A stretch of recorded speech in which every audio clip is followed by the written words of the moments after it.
પણ વાત તમને મારે કરવી છે કે દાંપત્ય જીવનની અંદર બંધાયા પછી એ હાથની અંદર હાથ રાખીને તમે 4 ફેરા ફર્યા પછી, ધર્મ અર્થ અને કામના ફેરા અને મોક્ષના ફેરા ફર્યા પછી એ દાંપત્ય જીવન તૂટે કેમ? આખા ભારતને ભેગા કરો, આખા ભારતના રાજ્યો ભેગા કરો, એમાં ગુજરાત 6ઠા નંબર ઉપર આવે છે કે જેમાં દાંપત્ય જીવન સૌથી વધારે તૂટે છે. અને ગુજરાતની અંદર 10માંથી 2 દાંપત્ય જીવન તૂટે છે.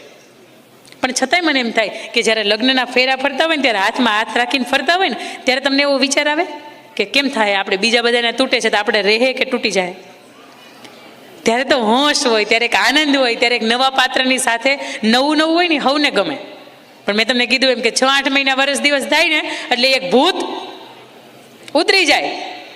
પણ ત્યારે શું કરવું? ત્યારે મહત્વની 5 વાત કે આ 5 વાતને જો તમારા જીવનની અંદર તમારા સાથીદારની સાથે, તમારા અર્ધાંગનાની સાથે આ તમે એક્સેપ્ટ કરો એટલે દુનિયાનું કોઈ પણ દાંપત્ય જીવન હોય એ તૂટતા બચી જાય, બચી જાય ને બચી જાય. અને સરસ મજાની મને તમારા અહીંયાના લેખક રજનીભાઈ પટેલ, એની 2 પુસ્તક છે, દાંપત્યનો દસ્તાવેજ છે ને સંબંધોની સુવાસ છે. કદાચ જો તમને એ મોકો મળે ને તો એ વાંચજો. એની અંદર પણ લખ્યું છે કે દાંપત્ય જીવનને ટકાવી રાખવા માટે, સાસુ વહુના સંબંધને ટકાવી રાખવા માટે શું કરવું જોઈએ. પણ વાત મારે અહીંયા 5 કરવી છે મૂળ, કે એક પાત્ર નક્કી કરી નાખે કે મારે શું કરવાનું છે ને તો બીજા પાત્રની ક્યારેય છૂટું થાય નહીં. વાત નંબર 1 છે, એ જેવું છે એવું એ મારું પાત્ર છે. એને બોલતા નથી આવડતું, એને ચાલતા નથી આવડતું, એને ખાતા નથી આવડતું, પીઝો કેમ ખવાય એને નથી ખબર પડતી, એને સેન્ડવિચ કેવી રીતે ખવાય એને નથી ખબર પડતી, પણ છતાંય એ જેવું છે ને એવું મારું છે. ને તમે ઓલી કુરકુરિયાની એડવર્ટાઈઝમાં ભણી ગયા ને, ટેડા હે પર મેરા હે, એ કુરકુરિયું. પણ આ પાત્ર એવું છે કે જેવું છે મારા પરિવારની મરજીથી, મારી મરજીથી, 4 ફેરાની અગ્નિની સાક્ષીએ, ગણપતિ દાદાની સાક્ષી મેં જેને સ્વીકારી લીધું છે ને હવે જેવું છે ને એવું મારું છે. હું એને સમજીશ, હું એને સુધારીશ અને નહીં તો હું એને સ્વીકારી લઈશ. પણ એ જેવું છે એવું મારું પાત્ર છે. મજા આવે અહીંયા. બીજી વાત કે મારું પાત્ર છે ને એને મારે તન, મન અને ધનથી સુખી કરવાની જવાબદારી મારી પોતાની છે. દુનિયા નહીં આવે એના માટે. તનથી જ સુખી રાખવાની છે મારે એને મનથી સુખી રાખવાની છે, મારે મેન્ટલી એને ટોર્ચર નથી કરવાની, અને એને મારે ધનથી સુખી રાખવાની છે કે કરિયાણું ઘટવા નથી દેવાનું. અને આજ સુધીમાં તમે એ પ્રશ્નો જોયા છે કે જ્યારે ઘરની અંદર આર્થિક કટોકટી હોય છે ત્યારે દીકરી કે સ્ત્રી કોઈ પણ માર્ગે વળી જતી હોય છે. આવા સમાજની વચ્ચે મેં ઘણા કિસ્સા જોયા છે. આની ઉપર મારે ભાર નથી મૂકવો, પણ એક વ્યક્તિ તરીકે તમે નક્કી કરી નાખો કે મારે તન, મન અને ધનથી સુખી રાખવાની જવાબદારી મારી છે. સમાજ એને સુખી કરવા નહીં આવે, મારું કુટુંબ એને સુખી કરવા નહીં આવે, પણ આ જવાબદારી મારી પોતાની છે. અને આ જવાબદારી તમે સ્વીકારો એટલે એ પાત્ર તમારાથી દૂર જાય જ નહીં. વાત નંબર 3 કે મારા પાત્રની સાથે હંમેશા મારે નીતિમત્તા અને વફાદારીની સાથે રહેવાનું છે. મારા પાત્રને મારો ફોન ચેક કરવાનું મન શું થાય ભલામણા? તમે હોય જ એવા તો 15 વખત ફોન ચેક કરે ને તમારે કાંઈ ન મળે ને એને અંદરથી એમ થાય કે આ તો ખોટો રાતે ઉઠીને 2 વાગે ચેક કરી છે આપણે. નીતિમત્તા ક્યારેય મારે નથી છોડવાની. મારી વફાદારી છે ને એને મારે આજીવન નિભાવવાની છે. છેલ્લો શ્વાસ હોય ને તો હૃદયની અંદર એકનું જ નામ, એનાથી વિશેષ કાંઈ નહીં. આવું જ્યારે તમારું જીવન હોય ને ત્યારે પણ એ પાત્રને તમને છોડીને જવાનું મન ન થાય. વાત નંબર 4 કે મારા પાત્રનું સ્વાભિમાન છે ને એ હું ક્યારેય ઝૂકવા નહીં દઉં. ઘણી વખત વાત આવે કે એક પુરુષ તરીકે એક સાસુ અને પોતાના મમ્મી અને પોતાના પત્ની આ બેની વચ્ચે સેન્ડવિચ જેવો એ થઈ જાય. પણ ત્યારે પણ એમાંથી સાચું કોણ છે ને ખોટું કોણ છે ને આ નિષ્પક્ષ પ્રત્યે કહેજો. ભલે તમે એની સાથે 35 વર્ષ કાઢ્યા હોય, 30 વર્ષ કાઢ્યા હોય, છતાં એ 3 વર્ષથી પરણીને આવી હોય એ સાચી હોય, ક્યારેક એનોય પક્ષ લેજો. કારણ કે એનું સ્વાભિમાન ઝૂકશે ને સાહેબ તો એને રહેવાનું મન નહીં થાય તમારી હારે. એના તમારા કારણે એના જીવનમાં લાંછન લાગશે ને તોય તેને તમારી સાથે રહેવાનું મન નહીં થાય. અને વાત નંબર 5 ભૌતિક સુખ સગવડતા કરતા એની હૈયાતી છે ને એ મારા માટે પહેલી પ્રાથમિકતા છે. 5 કરોડનો બંગલો હોય સાહેબ, પણ એ વ્યક્તિ હાજર ન હોય તો કોની સામે તમે તમારો જીવનનો જે દિવસ છે કેવો રહ્યો કેવો નહીં તમે કોની સામે કહેવા જાઓ? એક વખત એનો ફોટો દિવાલે લાગી જાય, એક વખત એની ઉપર સુખડના હાર ચડી જાય અને પછી તમને એમ લાગે કે હા આખી જિંદગી બહુ મોટી ભૂલ કરી નાખી. જેની હારે રહેવું હતું, જેની હારે મારે દરેક દાંપત્ય જીવનની ક્ષણ જીવવી હતી અને અત્યારે એ વ્યક્તિ હાજર નથી. કારણ કે માનસિક ટોર્ચર જ એટલું આપ્યું છે. આખા ગામને ઘરના મકાન થઈ ગયા, આપણે થયું. આખા ગામને ગાડી આવી ગઈ, આપણે આવી. આખા ગામના છોકરા છે સરસ મજાના સગપણ કરીને ગોઠવાઈ ગયા, આપણે થયા.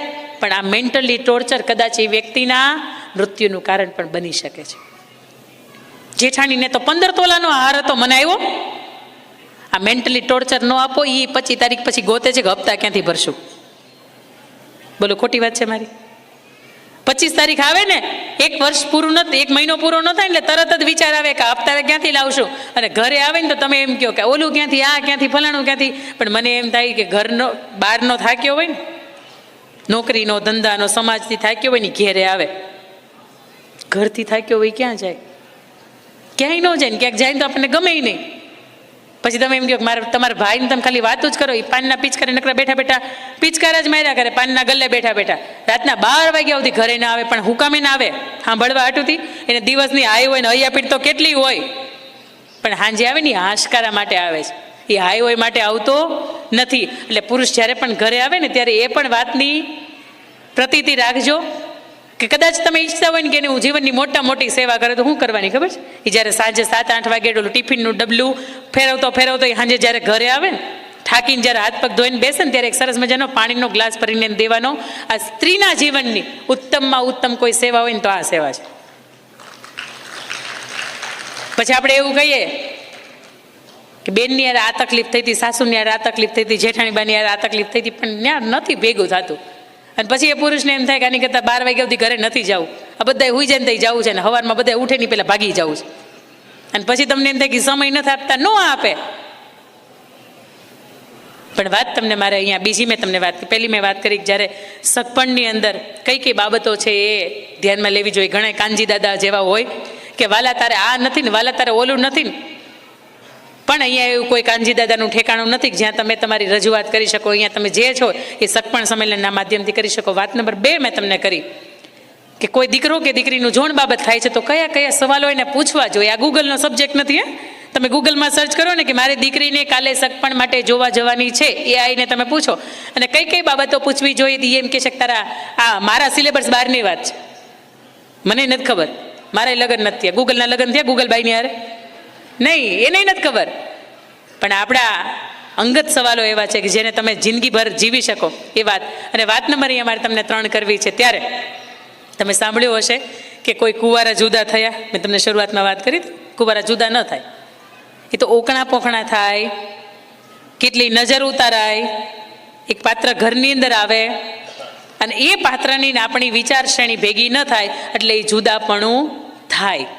મેં તમને કીધું હોય કે લગભગ દીકરામાં ઓછો વાંક હોય, જોકે દીકરીમાં ઓછો જ વાંક હોય. મને એમ ન થાય કે હું બેયનું પેલું કરું, પણ વાત તમને મારે અહીંયા કરવી છે કે 5 સ્વરૂપ દીકરીઓના એવા હોય કે એના જીવનમાંથી બેસ્ટ રીતે પસાર થઈ હોય ને, પછી આખા સમાજ માટે ઉદાહરણ રૂપ બનતી હોય કે પહેલું એનું સ્વરૂપ એટલે દીકરી, દીકરી સ્વરૂપે જન્મ લે છે. એનું બીજું સ્વરૂપ એટલે બેન, એનું ત્રીજું સ્વરૂપ એટલે પત્ની, એનું ચોથું સ્વરૂપ એટલે વહુવારું, અને એનું 5મું સ્વરૂપ એટલે માં. અને આ 5માં એ શ્રેષ્ઠ સાબિત થઈ હોય ને સાહેબ, તો એ સમાજની વચ્ચે દાખલો દેવાતો હોય કે દીકરી હોય ને તો આના જેવી, વહુવારું હોય ને તો આના જેવી.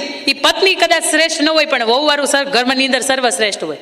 મારે તમને અહીંયા 5 વ્યક્તિત્વની બહુ નાનકડી વાત કરવી છે, કારણ કે 1:15 થયો છે એટલે તમને ભૂખ લાગી હશે. ઘણો બધો સમય ગયો, પણ આ મનનો મેળાવડો જ્યારે કંઈક ગમતો હોય અને તમે હમણાં મને ભાઈએ કહી ગયા કે જે ધાર્યું હતું ને એના કરતાં વધારે માણસો છે, ત્યારે અમારા માટે એમ હોય કે બેનો રાત દિવસ ઊંઘ નથી આવી ને 1 મહિનાથી આજનો આ કાર્યક્રમ વસૂલ છે. કારણ કે તમે અહીંયા આવ્યા છો ને તો એ તમારા માટે આવ્યા છો, કાંઈ તમે એસીન પવન ખાવા આટોથી આવ્યા નથી. ઘણી વખત એવું થતું કે આપણે આપણા ઘરવાળાનું ન સાંભળતા હોય, પણ અહીંયા અંકિતાબેન બોલતા હોય ને આપણે શાંતિથી સાંભળતા હોય. અને જો મારું તમે દિલથી સાંભળતા હોય ને તો ઘરે જઈને સાંભળજો. પછી એ લોકો ફરિયાદ કરશે કે તમે એનું સાંભળતા હતા ને મારું નથી સાંભળતા.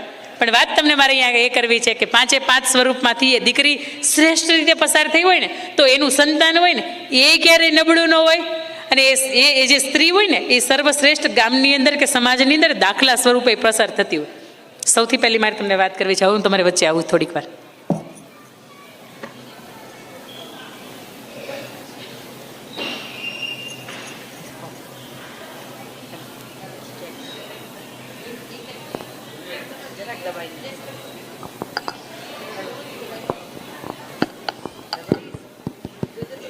હલો, બરાબર છે. વાત નંબર 1 કે દીકરી કેવી હોય તો એ ઘર ટકી જાય. વાત નંબર 2 એ બેન કેવી હોય તો એ ઘર અંદર ટકી જાય. વાત નંબર 3 એ પત્ની કેવી હોય તો ઘર ટકી જાય. વાત નંબર 4 એ વહુહારું કેવી હોય તો ઘર ટકી જાય. અને વાત નંબર 5, એ માં કેવી હોય ને તો ઘર ટકી જાય. સાહેબ ઘણી વખત આપણે એમ કહીએ ને કે દીકરી હોશિયાર બહુ, એટલે તરત એવું કહીએ કે આપણે એની માં કોણ છે. એની માં એટલી શૂરવીરતા હોય, એની માં એટલી હોહરવી નીકળતી હોય, એટલે દીકરીમાં લગભગ જોવાનું ન હોય. પણ વાત તમને અહીંયા કરું છું પહેલી, કે દીકરી કેવી હોય. તમારે મારે આંગણે જ્યારે દીકરી 12-14 વર્ષની થાય ને એટલે તરત વિચાર આવે, ઊંઘ 12 કલાકની હતી ને 10 કલાકની થઈ જાય, કારણ કે આપણી ઊંઘ ઉડી જાય. દીકરી હવે ધીરે ધીરે કરતા પોતાની યૌવનના જીવનની અંદર પ્રવેશમાં મંડી છે. કદાચ બની શકે ને એનું જીવન એકાદુ દિશામાં ફંટોળાઈ જાય, કદાચ બની શકે ને એને એકાદી સંગત છે એ બદલી જાય, તો મા બાપ તરીકે આપણા જીવન ઉપર આખું લાંછન લાગી જાય. પણ દીકરી કેવી હોય, એવી શ્રેષ્ઠ દીકરીની મારે તમને વાત કરવી છે કે જ્યારે સગપણની વાત આવતી હોય ને ત્યારે દીકરીના જીવનની અંદર બહુ ભરકા હોય. એક વખત મા તરીકે પૂછજો કે તારે કેવું ઠેકાણું જોઈ છે. એ તો પહેલાના લોકગીત હતા, એની અંદર કહેતું કે એક ઊંચો તો વર ના જોશો દાદાજી, એક નીચો તે વર ના જોશો દાદાજી, એક જાડો ને પતલો ને કાળો ને ધોળો ને. અંદર એવું કહેતા ને કે એક સમવડો વર મારે જોઈએ દાદાજી. પણ વાત તમને મારે કરવી છે કે દીકરી કેવી હોય. સૌરાષ્ટ્રનું ભાવનગર, કૃષ્ણકુમારસિંહજીનું સ્ટેટનું રજવાડું, એ ભાવનગરની અંદર 2022-23 ની અંદર આ બનેલી ઘટના. તમને એમ થાય કે આજે પણ આવી દીકરીઓ છે. સુભાષનગરની અંદર ઝીણાભાઈ ભરવાડના ઘરે જાન આવે. અહીંયા 2 દીકરીઓના પ્રસંગ, સામે દીકરો છે એ પરણવા માટે આવે. એક બાજુ દીકરી છે તૈયાર થાય છે, એક બાજુ મામેરા વધાવવાની વિધિ છે એ પૂરી થાય છે, અને ઢબક ઢબક કરતી ઢોલને લઈને એ જાન છે ને ઘરને માંડવે આવે છે. બને છે એવું કે દુલ્હનના રૂપની અંદર હેતલબેન નામની દીકરી છે, એને એ જ સમયે હાર્ટ એટેક આવે છે ને દીકરીનું દેહાંત થઈ જાય છે. આ વાત સાંભળ્યું ને, હજી હું કદાચ 10મી વખત વાત કરતી છે ને તોય મને મારા શરીરમાંથી ધ્રુજારી ઉપડી જાય કે આ ઘટના આપણા પરિવારની અંદર ઘટે તો એ સમયે હાલત શું થાય. ઘડીક વાર તો ઓહાપો મચી જાય છે. પણ આ 5 વડીલો બેઠા હોય ને એ ઘરની અંદર, એ જે ઝીણાભાઈ ભરવાડ છે ને એને પણ વડીલોને પૂછ્યું કે હવે શું કરવું જોઈએ. એટલે વડીલોએ જવાબ આપ્યો કે આ કાળિયા ઠાકરને જે કરવું હતું એને કર્યું, પણ હવે તો આ જાન માંડવે આવી ગઈ છે, આ જાન પાછી ન વળાવાય, કારણ કે એમાં તો આપણી ઇજ્જત છે, એમાં તો આપણી માણસાઈ છે. એ ઝીણાભાઈ ભરવાડે નક્કી કર્યું કે મારી નાનકડી દીકરી છે ને, મારી જે મોટી દીકરીનું આ ઘટના તે બની એની વિધિ આપણે પછી કરશું, પણ જે જાન માંડવે આવી છે તો એની અંદર મારી નાનકડી દીકરી છે ને એને હું પરણાવવાનો નિર્ણય લઉં છું.